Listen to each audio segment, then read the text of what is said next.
Hi again, this is Elizabeth. This time I would like to share with you a letter from a whistleblower who was a retired British military officer, a high-ranking officer.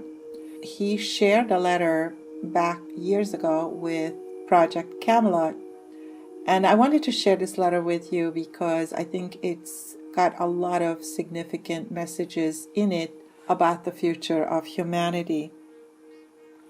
And here it goes.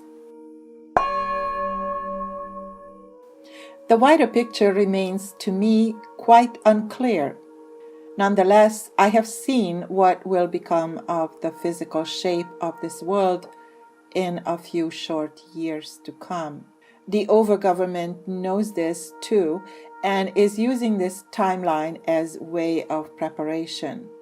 They know that the survivors from what is about to happen will determine the physical future of mankind on this plane for millennia to come.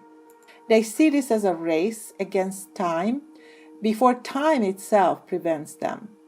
You see, they are governed by time, while most everyone else living on this plane is not. I discovered this phenomena some time ago and came to understand why those involved with this overgovernment are desperate not to be caught in the present moment. They can't stand still and must at all costs keep striving towards their own manufactured goals. By doing so, they are corralling everyone else, sheep-like, into pens. The fuel they use to do this, of course, is fear. The wider picture I mentioned, while much of it still remains unclear to me, is most definitely signaling a massive geo-physical change, a change that is very much like the seasons, albeit a season that only occurs once in every 11,500 years.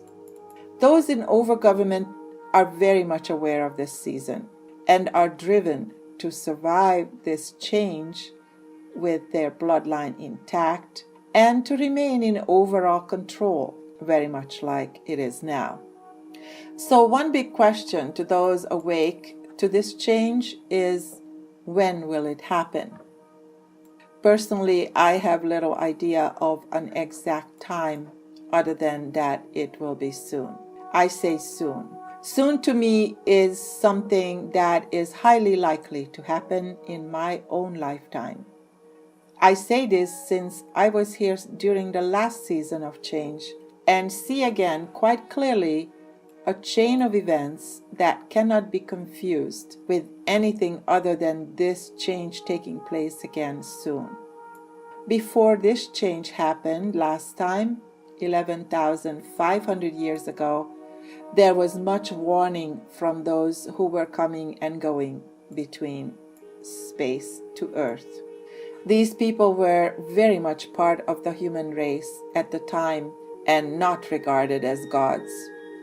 They had always been here and were, by and large, though not always, quite compassionate in nature. They lived among us and shared what they could, being able to do so since the population then living on Earth was far fewer in number. Since people then lived to very old age compared to the 70 of today, or 70 to 90 years old average. Then the visible changes were noted as the Earth's magnetic poles drifting further and further away from true north and true south. This caused seasonal differences, and that badly affected agriculture and living conditions, causing many of the larger settlements to migrate away from both polar regions. Incidentally, the space-traveling people were known then as the Alhu. That's how it sounds. The Alhu, A-L-H-O-O, went to great lengths to ensure that as many people as possible would survive the change. There was no discrimination as to who would be saved. Additionally, Around this time, other ET races appeared on Earth.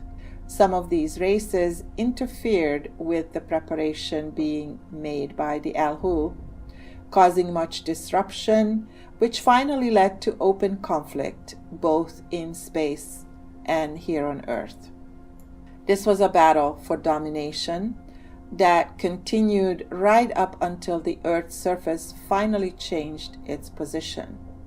This is when the Earth's crust shifted some 30 degrees towards the south. It's also worth knowing that the Alhu came back to Earth afterwards, but unfortunately only remnants of the civilization they had built was left, scattered along the coastal regions of the Atlantic and Pacific Oceans. It should also be known that the Alhu were not suited to life on Earth, and so never became permanent residents. They came, stayed a while, and then went, very much like visiting parents. Now, after the last change came other races, some able to live more comfortably on this planet. The predominant race was reptilian and did not resemble any human made after the Alhu. It's the reptilian residency that was to mark the new season that had just begun in the aftermath of the change. These people were not kind or compassionate and far less spiritual in nature. They were cold and demanding, regarding fear and total respect from the human survivors as values. I shall come back to this period later. Now about the pyramids of Giza. As part of the preparations for the coming change, the Alhu built what is now known as the Giza complex just outside Cairo. This site was built well in advance of the change and took just 5 years to complete, with most of the effort going into planning rather than construction. These pyramids contained every example of Alhu technology, serving principally as a beacon that could be heard far in space, providing a vast, diverse range of geophysical information regarding the real-time state of the Earth. This meant that the Alhu could remain in space and listen to what was happening on the surface of the Earth. Other less-known sites were constructed on a belt, crossing the continents at latitudes 60 degrees north and south of the equator. I knew about this then, as did most other people alive at that time. There was an energy that our civilization would physically survive the coming change. Much discussion has ranged over what type of technology was used to construct the Giza complex. It wasn't ropes, tackles, and muscle. It was simply sound. Everything has a frequency, even stone. Stones were cut and lifted just by tapping into the frequencies contained within. Nothing more was needed. More than that, the pyramids were self-illuminating and shone brightly throughout the night. All this was possible just by changing the frequency. I will add, for sake of argument, that the pyramids fell into disrepair through misuse thousands of years before the pharaohs came into power. Cheops did not build them. He and others attempted a repair without knowing fully the original purpose of the complex. I feel this is important to know. I was asked what life was like before the change and while the Alhu were present together in mankind. There were two main cities situated on the North Antarctic coast. The first and oldest city was called Charmaran, with a population of around 300,000 souls. The second city was called Charmaran-Te, whose population was far more. This newer city resembled a mountain from the distance because it was building upon building rising high, almost into the clouds. Both cities were separated by a mountain range and both enjoyed temperate weather throughout the year. There were very little differences in the seasons, very much like the South Africa today. This means, of course, that the Antarctic land mass was situated further to the north in those days. Life was based around subsisting on agriculture and maritime trading, mostly from the east, from the lands where India and China now are. This was a healthy trade that lasted many thousands of years, with communities on both sides of the world developing together with very little effort. However, the Charmarans were quite spiritually evolved. This was mostly due to the patient influence of the Alhu. Therefore, other human communities were very much attracted to them, but were not allowed to crossbreed. This was forbidden by the Alhu simply because of the time it would take to develop those other communities to a similar level enjoyed by the Charmarans. I'm reminded that long life was apparent throughout the world in those days, and having children, though welcome, was quite a rare occasion.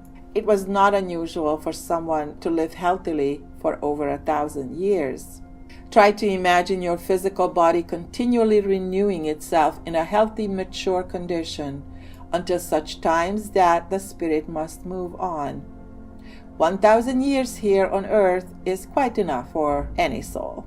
The short lifespan of this age is a byproduct of a further cross-fertilization process conducted by the reptilians. However, physical lifespan is not such an important issue. I can tell you, however, that mankind is able to live long lives, as before, if simple measures were taken to readjust the human DNA. So who are these reptilians? 11,500 years ago, not much was known about the reptilian-looking race other than they shared knowledge of space through time travel with other races, such as the Alhu of Earth. What became apparent is their low spiritual development and disdain for anything they feel is weak, even among their own kind. As I mentioned, their lives are determined by time. They're not aware of a timeless present due to their low level of conscious awareness. However, this low level of conscious awareness is superbly masked by their ability to live extremely long lives and the ease at which they can control anyone who comes into contact with them. They live on fear and are energized, empowered through fear. The reptilians became the dominant controlling entity on Earth because of their abilities to sustain themselves here. The Alhu, while they have never left, can never be permanently resident. However, it must be known that the Alhu do live through us, since we are them and they are us. We are no different from the Alhu when all is said and done. The Alhu are essentially now space dwellers and are far in advance of the reptilians. Now, the reptilians know very well that the Alhu started civilization here on Earth, doing so through the early human forms, and that we, the current form of humankind, look and think very much like them. They also know that we have a level of conscious awareness that can be easily affected through fear in order to gain our compliance. That fear network has been with us and developed by them throughout this current age. All through this present time, the reptilians have held kingship over mankind, dominating and controlling all aspects of our physical lives on Earth. This age has been marked by them as one of continual conflict and forced manipulation shaped by fear. The Alhu have been aware of this, but to them, as it is to us, time means nothing at all. Let me repeat this. To us, humans, time means nothing at all. Time is meaningless even in the physical world we think we know so well. Now, the Alhu will change this experience once it has seen itself out, once it ran its course. And the reptilian experience is about to end. Of course, they do not wish it to end and are trying extremely hard to ensure it doesn't. They cannot and will not understand that their experience here is transitory. They believe it is eternal, since they are unable at any level to comprehend otherwise. And the last part of the letter, we're very shortly about to enter into this period of change where the Earth's crust will displace another 30 degrees south, doing so during a 24-hour period, or a day or night, if you understand this. Before this comes about, and it will happen quite suddenly, the reptilians will cause the war I mentioned before. The destructive nature of this conflict will reduce the Earth's population by around half. The Earth's displacement will further reduce the population by about half again. Now, there are some who think this will be a good thing, since they have lived their physical life experience through the reptilian mind and not their own. That will change too. Throughout the world, people are becoming more and more aware of themselves and giving themselves time to think away from the fear generated by their rulers, whether they are democratically elected or not.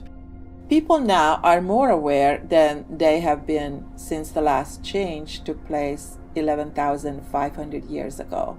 They recall who they are and what they know to be as spiritual beings first and infinite beings, as opposed to being physical beings with only one life to live.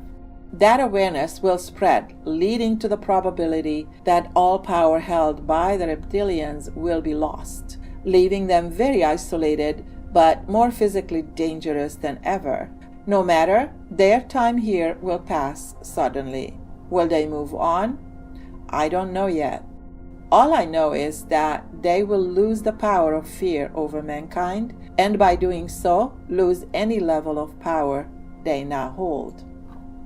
So another new age will come to Earth with the Alhu returning as they did before. They will enjoy with us all that is known of our conscious existence that is infinite, something we know to be and is. Fear will be gone, and our humanity will once more return. A new golden age? No, not quite.